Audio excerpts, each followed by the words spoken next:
Back here for the conclusion of today's title match from Starlight Lanes in Bernalillo. The beautiful Starlight Lanes at the beautiful Santa Ana Casino. Thanks to Jerry and Margaret and the whole crew here for hosting us. 36 beautiful lanes up here in the northwest extreme edge of Albuquerque. Jonah Seawright right now trails by 35, and that strike will help him a lot here. He's going to have to probably string them together as Nick Sanchez has a commanding lead, working on a strike of his own in the 8th frame. Comes up high and lucky to not get a split, leaves the 6-10. Nick is giving 7 pins to Jonah and leads in the match right now by, once the graphic goes away, about 50. So he's in firm control. Just fill up these frames. He might be on his way to title number 2.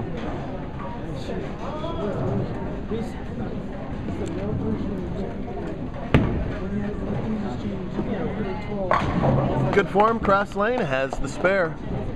William Entsminger, El Paso, Texas's finest. Uh-oh. Mama Sanchez can't wait any longer. It's nerves. William has to strike right here to stay in the match. And you betcha.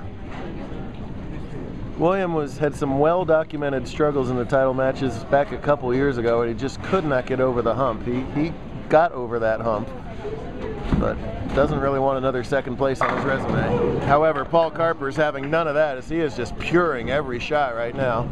7 out of 8 strikes, only that half 10 was still a pretty good shot, and the 6th frame has kept him from perfection. He led this tournament today at plus 303, led most of the rounds today. Earlier in the scratch stepladder, Entsminger beat Danny Cobine in the semifinals. Cobine got by Chris Brown by 1 pin in match 2. And Brown opened up with a 6-pin win over Joe Lewandowski to open things up. And look out, here comes Jonah. Said we had to strike, and mission accomplished so far with strikes in the 8th and 9th. And meanwhile, here is Sanchez looking at a tricky little 3-10 spare, my least favorite split. 3-10 might as well be the 7-10 for me. I can't make those darn things to save my skin. Let's see if Nick can give me a lesson on it. Got it on the outside. Oh, wraps it around, and we got ourselves a situation. It is a window, 161 through 9. Jonah can strike out for 175 plus the 7 for 172. Jonah can still strike out to make Nick mark in the 10th frame. Over in the scratch division, Entsminger can still pack for 244. And he does get that strike in the 9th, so both bowlers that were trailing making furious comebacks here.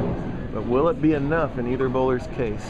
Carper can still get 279, but he's going at a 258 pace. So if William strikes out, Paul would still have to open in one of these 2 frames. And boy, is he throwing it good. Yeah, now that open won't matter because that strike's gonna lock it up. Carper just bursting with confidence and executing frame after frame. He's going to well deserve and well earn career title number 5. So any mark from Nick wins the tournament. That's provided that Jonah does strike out here. Oh boy. Boy, every time Jonah went a pinch high, the pins would not cooperate. His big split after big split is going to seal the deal for him. Didn't matter anyways. Nick came up and cured that ball, 10 in the pit in the 10th frame. Nick Sanchez is going to win title number 2. Big win here for Nick on a season-long basis. Already leading the points, but that second title is really valuable when we add up all the stats that determine Bowler of the Year. Bowler of the Year isn't just points. Made a great run early at the 410, not to be that time, but hey, this is his highest finish in a long time, so big congrats to Jonah. Glad to see him back up there in the title game. But Mr. Sanchez. Title time.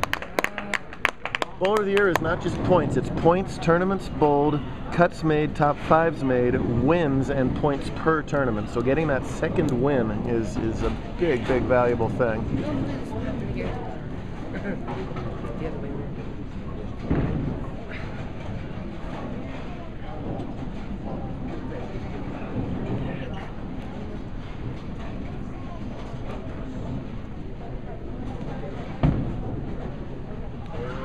finishes it off with a 191, striking out in the 10th.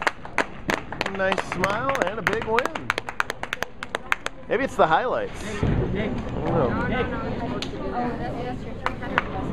There we go. The fish was on your side. The what was on your side? The fish was on this. The fish? I need some explanation later on for that. Carper just has to keep it in the building. I have a real strong hunch he will. Now just skates that a little, doesn't matter at all. That'll put him in the 250s. Well, just to make sure here, 235, 243 if he misses them both. Well, he does need a pin still. Now he doesn't. Paul Carper's a 5-time champ. Expression on Entsminger's face tells the entire story there, just nonplussed. Threw a good game.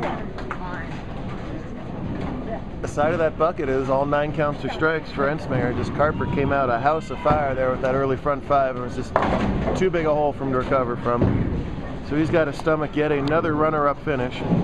However, you know, he's made 7,500 plus on tour. Paul goes over the $5,000 mark in career JBT winnings with today's win. So 2 very, very talented, very successful bowlers on tour. Someone's got to win today. It's Mr. Carper. Get that messenger to finish it up with authority. Uh-oh, his biggest fan is out on the lanes. Running right out for him. Good to see.